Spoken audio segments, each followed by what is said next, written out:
आज की ये जानकारी सीधे आपके पैसे, आपकी पेंशन, आपके बकाए और आपकी आगे की आर्थिक योजना से जुड़ी हुई है, इसलिए इसे ध्यान से अंत तक सुनना बेहद जरूरी है।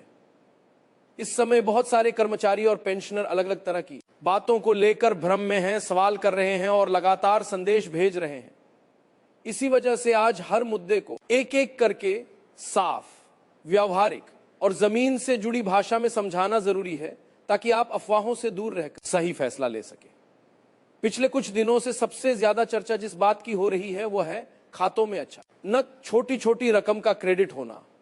किसी के खाते में 260 रुपए आए, किसी 350 क्रोएशिया आई कुने, किसी 380 क्रोएशियाई कुने, कहीं 40 रुपए, कहीं इससे थोड़ा ज्यादा तो कहीं थोड़ा कम। जैसे ही ये रकम आती है, सबसे पहला सवाल यही उठता है कि क्या ये 18 महीने का डीए एरियर है, क्या रुका हुआ बड़ा भुगतान आना शुरू हो गया है। यहां सबसे जरूरी बात बहुत स्पष्ट तरीके से समझना जरूरी है। हर क्रेडिट को सीधे 18 महीने के डीए एरियर से जोड़ देना सही नहीं है। कोरोना काल के दौरान एक लंबी अवधि तक डीए फ्रीज किया गया था। उसी समय कई तरह के अलाउंस, कुछ कैटेगरी में संशोधन, कुछ पोस्टिंग और ड्यूटी आधारित लाभ और कई मामलों में अलग अलग प्रकार की सहायता में बदलाव हुए। समस्या यह हुई कि डीए फ्रीज रहने के दौरान कुछ बड़े हुए अपडेट होने वाले अलाउंस की एंट्री और पेमेंट समय पर सिस्टम में पूरी तरह दर्ज न इन हो पाई। कहीं बिल पास नहीं हो पाया, कहीं सप्लीमेंट्री बिल अटका रहा, कहीं रिकॉर्ड सिस्टम में अपडेट पेंडिंग रह गया और कहीं बैंक पेमेंट चैनल की मैपिंग में देरी हो गई। जब बाद में रिकॉर्ड धीरे धीरे क्लियर होना शुरू हुआ, ऑडिट और रिकंसिलिएशन की प्रक्रिया चली, तब कई मामलों में डिफरेंस एरियर के छोटे छोटे हिस्से लोगों के खातों में क्रेडिट होने लगे। यही वजह है कि यह रकम हर व्यक्ति को एक जैसी नहीं मिल रही। यह इस बात पर निर्भर करता है कि उस फ्रीज अवधि में आप किन किन अलाउंस के हकदार थे, आपकी पोस्टिंग कहां थी, आपकी सेवा प्रोफाइल क्या थी, आपके रिकॉर्ड में कौन सी एंट्री पेंडिंग थी और भुगतान किस स्तर पर रुका हुआ था।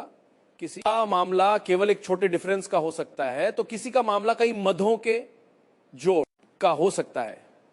इसलिए अलग अलग लोगों को अलग अलग रकम मिलना बिल्कुल सामान्य है। यहां एक बहुत जरूरी सावधानी यह है कि अगर आपके खाते में कोई रकम आई है तो उसे पक्का डीए एरियर मानकर तुरंत किसी नतीजे पर न पहुंचे। सबसे पहले अपने बैंक स्टेटमेंट में क्रेडिट के साथ जो नरेशन विवरण रेफरेंस लिखा होता है उसे ध्यान से देखें। कई बार वहीं से संकेत मिल जाता है कि यह किस मद का भुगतान। अगर आप कर्मचारी हैं तो अपनी पे स्लिप जरूर देखें कि कहीं एरियर या डिफरेंस की कोई लाइन तो नहीं तोड़ी गई। अगर आप पेंशनर हैं तो अपनी पेंशन स्लिप या पेंशन स्टेटमेंट में देखें कि कहीं एरियर के रूप में कोई अलग एंट्री तो नहीं आई। और अगर नरेशन बिल्कुल स्पष्ट नहीं है तो सोशल मीडिया पर चल रहे संदेशों पर भरोसा करने के बजाय बैंक की सीपीपीसी ब्रांच या भुगतान संभालने वाले संबंधित सेक्शन से पूछना ज्यादा सही तरीका है। बहुत से लोग बार बार पूछ रहे हैं कि अगर ये डीए एरियर नहीं है तो फिर ये क्या है। इसका व्यावहारिक जवाब यही है कि कई मामलों में ये उन मदों का भुगतान हो सकता है जो डीए फ्रीज अवधि में रोक दिए गए थे या अपडेट न इन हो पाए थे और अब सिस्टम क्लियरेंस के बाद चरणबद्ध तरीके से रिलीज हो रहे हैं। ध्यान रखिए, इस तरह की प्रक्रिया अक्सर फेज वाइज चलती है। किसी को आज पैसा मिल जाता है, किसी को अगले हफ्ते, किसी को अगले महीने। इसलिए अगर अभी तक आपके खाते में कुछ नहीं आया है तो घबराने की जरूरत नहीं है। अब सवाल उठता है कि अगर किसी के खाते में कुछ भी क्रेडिट नहीं हुआ है तो उसे क्या करना चाहिए। इसके लिए एक सरल और व्यवहारिक रोड मैप अपनाइए। सबसे पहले अपना बैंक स्टेटमेंट और पेंशन या पे स्लिप अपडेट रखें। दूसरा, अगर आपने पहले किसी मद का क्लेम, बिल या रिक्वेस्ट दी थी तो उसकी रसीद या डायरी नंबर संभाल कर रखें। तीसरा, अगर आपको लगता है कि आपकी पात्रता बनती थी और रिकॉर्ड एड में पेंडेंसी हो सकती है तो संबंधित कार्यालय या डीडीओ अकाउंट्स सेक्शन में लिखित रूप में प्रतिनिधित्व दें और उसकी प्राप्ति जरूर लें। चौथा, पेंशनर्स के लिए बैंक की सीपीपीसी ब्रांच संबंधित पोर्टल और रिकॉर्ड चैनल पर स्टेटस चेक करना हमेशा फायदेमंद रहता है। अब आते हैं लाइफ सर्टिफिकेट से जुड़ी उस समस्या पर जिसने बड़ी संख्या में पेंशनर्स को परेशान किया है। बहुत से लोगों ने समय पर लाइफ सर्टिफिकेट जमा किया, फिर भी उन्हें एसएमएस आता रहा कि पेंडिंग है, अप्रूव नहीं हुआ। या वेरिफिकेशन बाकी है। यह स्थिति कई बार तकनीकी कारणों से होती है, न कि तुरंत पेंशन रुकने की वजह से। पहला कारण ओटीपी ऑथेंटिकेशन का फेल होना हो सकता है। कई बार नेटवर्क की वजह से ओटीपी समय पर नहीं आता या गलत ओटीपी डाल दिया जाता है, जिससे सिस्टम सबमिशन को पेंडिंग या रिजेक्ट मोड में डाल देता है। दूसरा कारण बैंक सीएससी और केंद्रीय सिस्टम के बीच डेटा अपडेट में देरी होना है। कई मामलों में रियल टाइम सिंक नहीं होता और जानकारी अपडेट होने में 48 से 72 घंटे तक लग सकते हैं। इस दौरान सिस्टम बार बार पेंडिंग मैसेज भेजता रहता है। तीसरा कारण यह भी होता है कि कुछ मामलों में लाइफ सर्टिफिकेट डिसअप्रूव हो जाता है और उसकी सूचना ईमेल पर चली जाती है। लेकिन बहुत से वरिष्ठ पेंशनर्स ईमेल नियमित रूप से नहीं देखते या वो मेल स्पैम में चला जाता है। नतीजा ये होता है कि उन्हें असली वजह पता ही नहीं चलती और केवल पेंडिंग मैसेज देखकर चिंता बढ़ जाती है। इसका समाधान क्या है? सबसे पहले संबंधित पोर्टल या रिकॉर्ड सिस्टम में लॉगिन करके वास्तविक स्टेटस देखें। अगर वहां डिसअप्रूव या रिजेक्ट लिखा है तो घबराने की जरूरत नहीं है। सही विवरण के साथ नया लाइफ सर्टिफिकेट जमा करें। पीपीओ नंबर, पहचान, वर्ण, बैंक अकाउंट और अन्य जानकारी बिल्कुल सही भरें। अगर स्टेटस पेंडिंग दिख रहा है तो 24 से 48 घंटे का समय दें और फिर दोबारा चेक करें। बहुत से मामलों में यह अपने आप अप्रूव हो जाता है। अगर फिर भी समस्या बनी रहती है तो बैंक या सीएससी से सबमिशन रेफरेंस लेकर शिकायत दर्ज करें ताकि आपके केस की ट्रैकिंग हो सके। यहां एक छोटी लेकिन बहुत काम की सलाह है। जल्दबाजी में बार बार गलत सबमिशन न करें। पहले स्टेटस देखें, फिर सही कदम उठाएं। सही दस्तावेज और सही एंट्री के साथ समस्या जल्दी सुलझती है।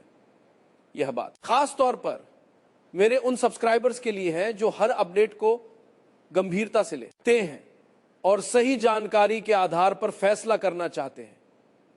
अब बात करते हैं पेंशन से जुड़े एक बड़े और महत्वपूर्ण सिद्धांत की। पेंशन से संबंधित शिकायतों का समाधान विभागीय स्तर पर समयबद्ध तरीके से होना चाहिए। कई बार पेंशनर्स को छोटी छोटी विसंगतियों के लिए भी बार बार कार्यालयों के चक्कर लगाने पड़ते हैं, जो उम्र के इस पड़ाव पर बहुत कठिन हो जाता है।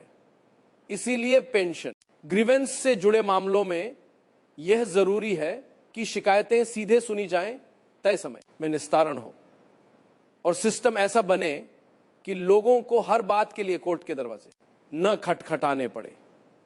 व्यावहारिक तौर पर आपके लिए सबसे जरूरी कदम यही है कि आप अपनी शिकायत हमेशा लिखित रूप में दें। सभी जरूरी दस्तावेज संलग्न करें और रिसीविंग या डायरी नंबर जरूर लें। लिखित रिकॉर्ड आपका सबसे बड़ा सहारा बनता है और यही आपका एक केस को मजबूत करता है। अब उस समस्या पर आते हैं जो हजारों पेंशनर्स के बीच एक ही पद, लगभग समान सेवा, लगभग एक ही तारीख को रिटायरमेंट, फिर भी पेंशन में 300 या 350 रुपए या उससे ज्यादा का फर्क। ऐसा क्यों होता है? इसका सबसे बड़ा कारण पुराने समय की मैनुअल पे फिक्सेशन, रिकॉर्ड अपडेट में हुई गलतियां, इंक्रीमेंट या फिटमेंट एंट्री की चूक या ट्रांजिशन के समय सिस्टम में हुआ मिसमैच हो सकता है। कई पेंशनर्स को सालों तक यह पता ही नहीं चलता कि उनकी पेंशन कम फिक्स हुई है, क्योंकि शुरुआत में हर कोई ये मान लेता है कि जो राशि आ रही है वही सही है। लेकिन यही वह जगह है जहां सतर्कता बहुत जरूरी है। अगर आपको लगता है कि आपकी पेंशन कम है तो इसे हल्के में न ले। अपनी service book, service record, retirement order, PPO, आखिरी बेसिक पे और पे लेवल की जानकारी इकट्ठा करें। अगर संभव हो तो समान कैटेगरी के किसी सहकर्मी के फिक्सेशन से तुलना करें। इन सभी दस्तावेजों के साथ संबंधित कार्यालय में लिखित शिकायत दें। कई मामलों में रिचेक के बाद पेंशन रिवाइज होती है और एरियर भी बनता है। यह आपका अधिकार है कि आपकी पेंशन सही तरीके से फिक्स हो। अब आते हैं सबसे बड़े और सबसे ज्यादा चर्चित मुद्दे पर, यानी 18 महीने के डीए एरियर पर। इस विषय को लेकर भावनाएं भी हैं, अपेक्षाएं भी हैं और लंबे समय से मांग भी। एक तरफ कर्मचारी और पेंशनर्स इसे अपना जायज हक मानते हैं, दूसरी तरफ सरकार वित्तीय दबाव, बजट की सीमाओं की बात करती है। इस मुद्दे पर अलग अलग स्तर पर चर्चाएं, प्रतिनिधित्व और प्रक्रियाएं चलती रहती हैं। लेकिन एक जिम्मेदार और व्यवहारिक बात यही है कि जब तक कोई आधिकारिक का आदेश, नोटिफिकेशन या स्पष्ट घोषणा सामने नहीं आती, तब तक पक्का भुगतान या फाइनल तारीख जाए, ऐसी बातें कहना ठीक नहीं है। सोशल मीडिया पर कई तरह के दावे और तारीखें चलती रहती हैं, लेकिन आपको हमेशा यह देखना चाहिए कि क्या उसके पीछे कोई आधिकारिक दस्तावेज है या नहीं। अगर किसी अवधि का एरियर वाजिब तरीके से तय होता है तो बड़े भुगतान अक्सर चरणबद्ध तरीके से भी किए जा सकते हैं, लेकिन यह पूरी तरह नीति निर्णय पर निर्भर करता है। इसी तरह 8वें वेतन आयोग को लेकर भी बहुत सारे सवाल सामने आते रहते हैं। कई लोग बड़े ऐलान, आदेश जारी होने और एरियर फाइनल होने की बातें करते हैं। ये भी वही नियम लागू होता है। किसी भी वेतन आयोग के गठन, उसकी शर्तों, सिफारिशों, मंजूरी और लागू होने की प्रक्रिया में समय लगता है। जब तक आधिकारिक रूप से कोई स्पष्ट कदम सामने ना आए, तब तक इसे कंफर्म मानना सही नहीं है। अब एक और वायरल मुद्दा 65 साल की उम्र पर 5% बढ़ोतरी या अतिरिक्त लाभ को लेकर, इस पर भी बहुत भ्रम है। सच्चाई यह है कि पेंशन में आयु आधारित अतिरिक्त लाभ नियम और श्रेणियों और सरकारी आदेशों पर निर्भर करते हैं और अलग अलग सेवाओं में अलग प्रावधान हो सकते हैं। कोई भी 5% बढ़ोतरी का दावा तभी सही माना जाएगा जब आपके पास उस आदेश की कॉपी हो जिसमें आदेश संख्या, जारी करने वाली अथॉरिटी, लागू होने की तारीख और पात्रता साफ साफ लिखी हो। केवल स्क्रीनशॉट या फॉरवर्डेड मैसेज के आधार पर अंतिम निष्कर्ष निकालना आपके लिए नुकसानदेह हो सकता है। अब पूरी बात को बहुत सरल शब्दों में समेटकर समझ लीजिए। जो छोटी छोटी रकम कई लोगों के खातों में क्रेडिट हो रही है, वह कई मामलों में पेंडिंग डिफरेंस या अलाउंस क्लियरेंस हो सकती है, न कि सीधे 18 महीने का डीए एरियर। लाइफ सर्टिफिकेट के पेंडिंग मैसेज अक्सर टकन एक ही कारणों से आते हैं। स्टेटस चेक करें, जरूरत हो तो सही जानकारी के साथ दोबारा सबमिट करें और सिस्टम को अपडेट होने का समय दें। पेंशन में फर्क और कम फिक्सेशन एक वास्तविक समस्या है जिसे दस्तावेजों के साथ लिखित शिकायत देकर सुधरवाया जा सकता है। 18 महीने के डीए एरियर, 8वें वेतन आयोग और 65 पर 5% बढ़ोतरी जैसे मुद्दों पर केवल आधिकारिक दस्तावेज के आधार पर ही भरोसा करें, वायरल दावों पर नहीं। मेरे सभी सब्सक्राइबर्स से एक खास अनुरोध है, अपने सभी जरूरी दस्तावेज सुरक्षित रखें। पीपीओ, आधार, पहचान, वर्ण, bank KYC, pension slip, bank statement और किसी भी क्लेम या रिक्वेस्ट की रिसीविंग या डायरी नंबर। यही दस्तावेज आगे चलकर आपके सबसे ज्यादा काम आएंगे और इन्हीं के दम पर आप सही जगह सही बात रख पाएंगे। अगर आपके मन में कोई सवाल है तो उसे लिखित रूप में रखें और नियमों व प्रक्रिया के अनुसार समाधान की कोशिश करें। सही जानकारी और सही कदम आपको अनावश्यक तनाव से बचाते हैं। अगर यह जानकारी आपके लिए उपयोगी रही हो तो इसे उन लोगों तक जरूर पहुंचाएं जिन्हें इसकी जरूरत है। मेरे सब्सक्राइबर्स का सहयोग और भरोसा ही ऐसी साफ और जिम्मेदार जानकारी आगे तक पहुंचाने की ताकत देता है। अंत में यही कहूंगा, सतर्क रहें, दस्तावेजी जानकारी पर भरोसा करें और अफवाहों से दूरी बनाए रखें। आपका बहुत बहुत धन्यवाद। अपना ख्याल रखें, स्वस्थ रहें।